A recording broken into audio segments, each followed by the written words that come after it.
Friends, APSL PRB నుంచి ఒక notice వచ్చింది. ఎస్పీఎఫ్లో ఎస్ఐఈ పీసీ నియామకాలు అంటే ఎస్ఐ కానిస్టేబుల్ నియామకాలు జరుగుతున్నాయి అంట. అనుమతి ఇచ్చింది, ఆర్థిక శాఖ అనుమతి ఇచ్చింది. 26 ఎస్ఐఈ 209 కానిస్టేబుల్ పోస్టుల భర్తీకి పచ్చజెండా. రాష్ట్ర స్పెషల్ ప్రొటెక్షన్ ఫోర్స్ ఎస్పీఎఫ్లో ఖాళీల భర్తీకి రాష్ట్ర ప్రభుత్వం ఆమోదం తెలిపింది. రాష్ట్ర సచివాలయంతో పాటు పలు కీలక ప్రాంతాలకు రక్షణ కల్పించే ఎస్పీఎఫ్లో 26 సబ్ ఇన్స్పెక్టర్ 291 కానిస్టేబుల్ పోస్టుల భర్తీకి ప్రభుత్వం పచ్చజెండా ఊపింది.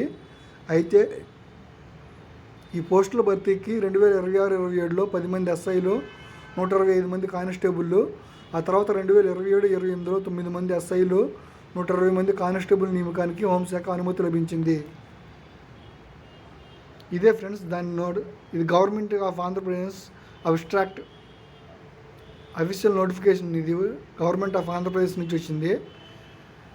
DGP APSPF in the letter to read above requested to according permission for filling up of 26 posts of sub inspector, 261 posts of constable in AP Special Protection Force under direct recruitment through AP Special State Level Recruitment Board APSL PRB.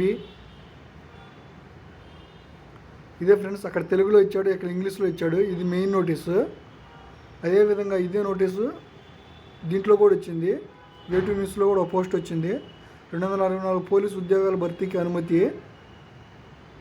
ఏపీఎస్పీలో 19 ఎస్ఐఈ 245 constable పూర్తి భర్తీకి రాష్ట్ర ప్రభుత్వం green signal ఇచ్చింది. 2026-27లో 10 ఎస్ఐఈ 120 constable, 27-28లో 9 ఎస్ఐఈ 120 constable ఉద్యోగాలను భర్తీ చేయాలని పేర్కొంది. ఈ మేరకు పోలీసు నియామక మండలికి అనుమతిస్తూ ఆర్థిక శాఖ ఉత్తర్వులు ఇచ్చింది. దీంతో త్వరలో నోటిఫికేషన్ విడుదలయ్యే అవకాశం ఉంది. ఇంతే ఫ్రెండ్స్ ఈ నోటీస్ గురించి. మీకు ఈ వీడియో నచ్చినట్టయితే లైక్ చేయండి, షేర్ చేయండి, సబ్స్క్రైబ్ చేయండి. మరిన్ని వీడియోల కోసం నా ఛానల్ ఫాలో అవ్వండి. Thank you friends.